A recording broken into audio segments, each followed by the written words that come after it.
में जड़ी तस्वीर कन्हैया की, मेरे दिल के शीशे में जड़ी तस्वीर कन्हैया की।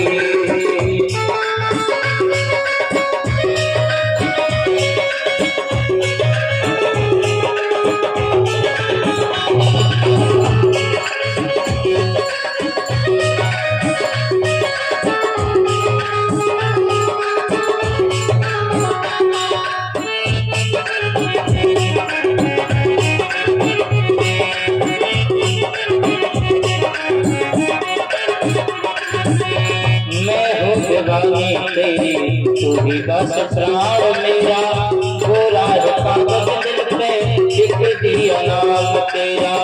मैं हूँ दीवानी तेरी तू ही बस प्राण मेरा, गोरा कागज दिल पे लिख दिया नाम तेरा। गोरा कागज दिल पे लिख दिया नाम तेरा।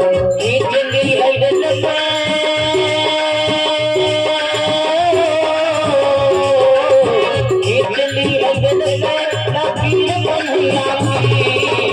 पे शीशे में जड़ी तस्वीर कन्हैया की, मेरे दिल के शीशे में जड़ी तस्वीर कन्हैया की।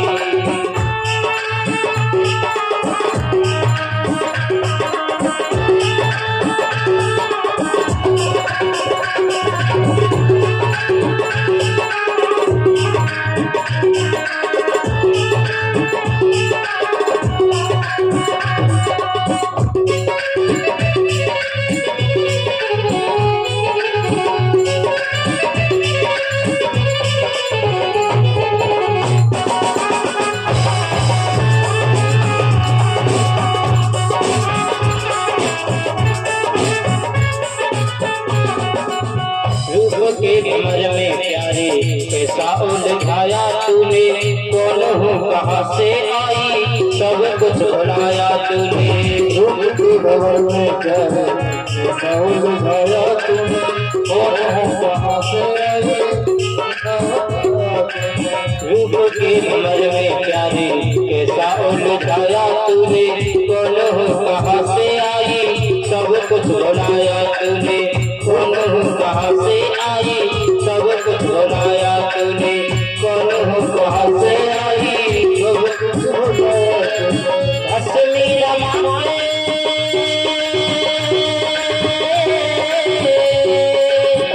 असली रमाए मैं फकीर कन्हैया की, दिल के शीशे में जड़ गई तस्वीर कन्हैया की, मेरे दिल के शीशे में जड़ गई तस्वीर कन्हैया की।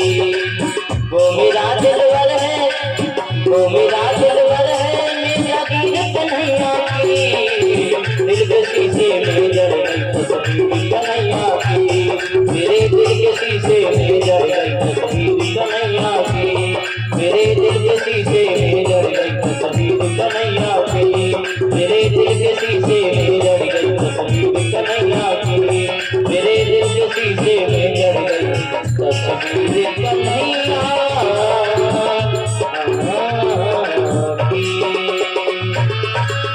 बोलिए गोविंद भगवान की जय हो। इस बार बोलेंगे प्यार से जय जय। बोला कुछ तुमने? मुझे तो पता नहीं। बोला था अरिस्ता ने बोला था। अच्छा तुम बताओ, पीछे तुम बताओ, अम्मा चश्मा वाली आप बताओ, बोला था क्या? नहीं बोला, बोला था धीरे बोला था, मतलब हवा में बह गया इसलिए नहीं पता चला। हवा चल रही है ना तो बह गया इसलिए। मैंने कल बताया था आपको, वो कहा था ना वो धर्मराज जी ने अश्वत्थामा हता, लेकिन भगवान ने शंख बजा दिया इसलिए पता ही नहीं चला क्या हुआ, इसलिए चले गए। द्रोणाचार्य जी की मृत्यु हो गई। हवा में बह जाएगा तो फिर पता क्या चलेगा? सुनो, इसलिए जगत को पता चले ऐसे बोलो। हवा में बह जाए ना वो सब, तो उसे भगवान भी नहीं सुनता, और जो दुनिया उस दुनिया सुनेगी उसे ठाकुर जी भी सुनेंगे। मैंने कहा जो हम प्रसन्न है तो दुनिया प्रसन्न है, दुनिया प्रसन्न है तो ठाकुर जी भी प्रसन्न है। इसलिए जोर से बोलेंगे एक बार, उठा दो हाथ, बांके बिहारी लाल की। आनंद तो आता रहे, जो घर पर बड़े बड़े सो रहे हैं ना, उन्हें तो पता चले कि पटवारी मैया पर आनंद कितना आ रहा, हम यहाँ पर हम यहाँ खटिया तोड़ रहे हैं। अरे हमसे भी बुरा कोई हो सकता है। और वहाँ कितना आनंद आ रहा है, कितना आनंद आ रहा है, कितना आनंदमय हो रहा है संसार, अद्भुत प्यार है। इसलिए बोला करो प्यार से, जीवन ही आनंदमय हो जाएगा। परीक्षित तुम्हारा यह मेरा दादा है, अगर भागवत जी श्रवण करने के बाद 2-4 ही शब्दों को दुनिया में ले गए ना, वादा करता हूँ जीवन सफल ना हो जाए तो कहते हैं। बहुत ज्यादा ग्रहण करने की जरूरत नहीं, जो याद रह जाए उसी को ले लेना। बाकी तो बहुत बड़ा सदग्रंथ है, अब इसमें से पूरा याद रहे नहीं कहूंगा, लेकिन जो रह जाए तुम्हारे पास उसी को हृदय में समा लेना। अगर दुनिया का आनंद न मिल जाए तो कहना, मैं साक्षी विश्वास गारंटी ले रहा हूँ, निश्चित है जीवन सफल हो जाएगा। भगवान ने कृपा कर दी है तुम पर, अमृत बरस रहा है, इसे समय में लो, आनंद बड़े भाग्य से मिलता है। बड़ा मुश्किल है ये।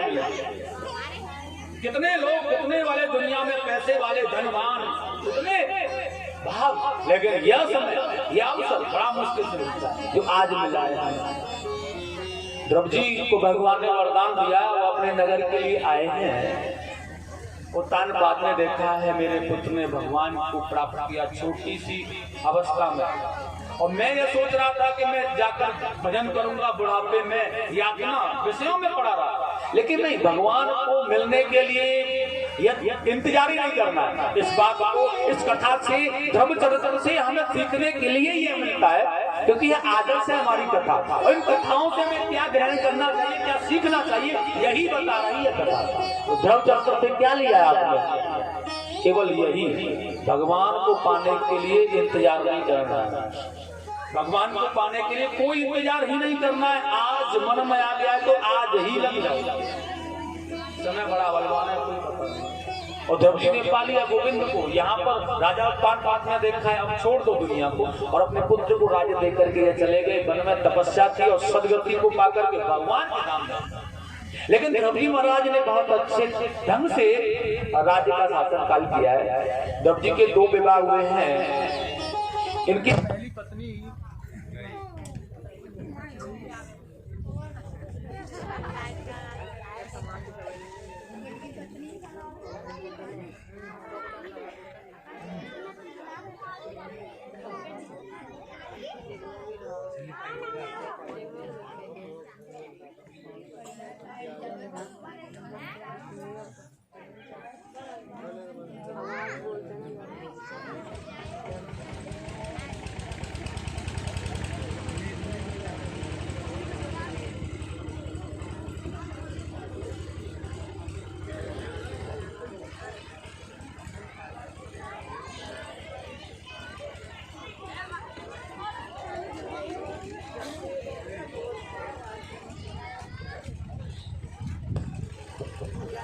बोली वृंदावन बिहारी लाल।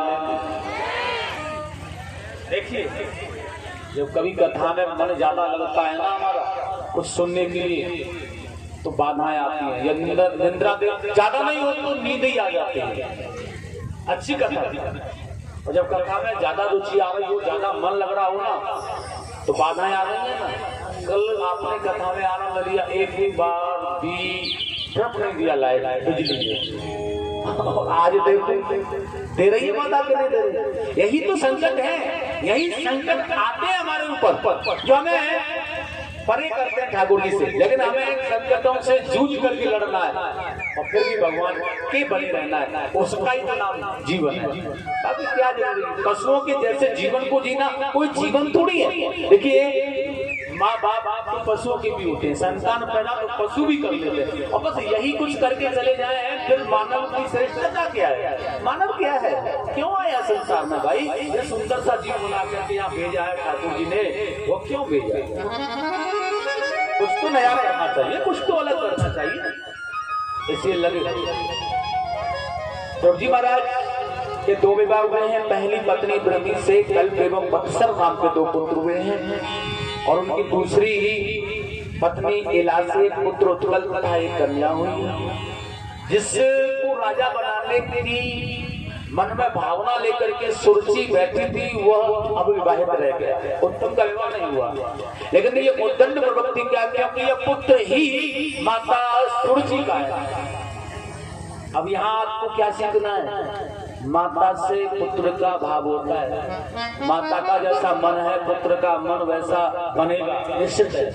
क्योंकि माता की संयोगिता में पुत्र ज्यादा रहता है। इसलिए सुरुचि का पुत्र क्या बना है? उद्दंड प्रवृत्ति का, क्योंकि वो भी उद्दंड प्रवृत्ति की थी। जैसी कामनाएं माता की होती है पुत्र के अंदर आए, निश्चित ध्यान रखना है। इसलिए हमें अपने पुत्रों के लिए, अपने वंश के लिए, अपने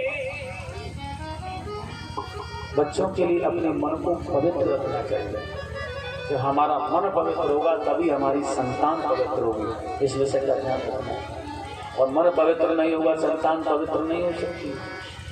और सुनीति का पुत्र ध्रुव हुआ है, आपके लिए प्रत्यक्ष की जरूरत क्या है? प्रमाण होने की जरूरत क्या? आप सुन रहे हैं, साक्षात्कार कर रहे हैं, कितना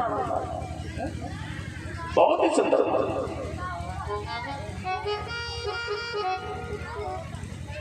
उत्तम को एक बार यक्षों से मिलने के लिए गए तो वहां जाकर युद्ध कर दिया, मार डाला यक्षों ने मिलकर। ध्रुव जी को पता चला तो ध्रुव जी ने भी उनका वध कर दिया, यक्षों को जाकर मारा। मेरे भाई को मारने वाले 1,30,000 यक्षों का वध किया उन्होंने। और वध करने के बाद में ना फिर क्या है, मनु जी ने, सब ऋषियों ने ध्रुव जी के मन को समझाया, तब जाकर उन्हें शांत बना दिया, तब मन।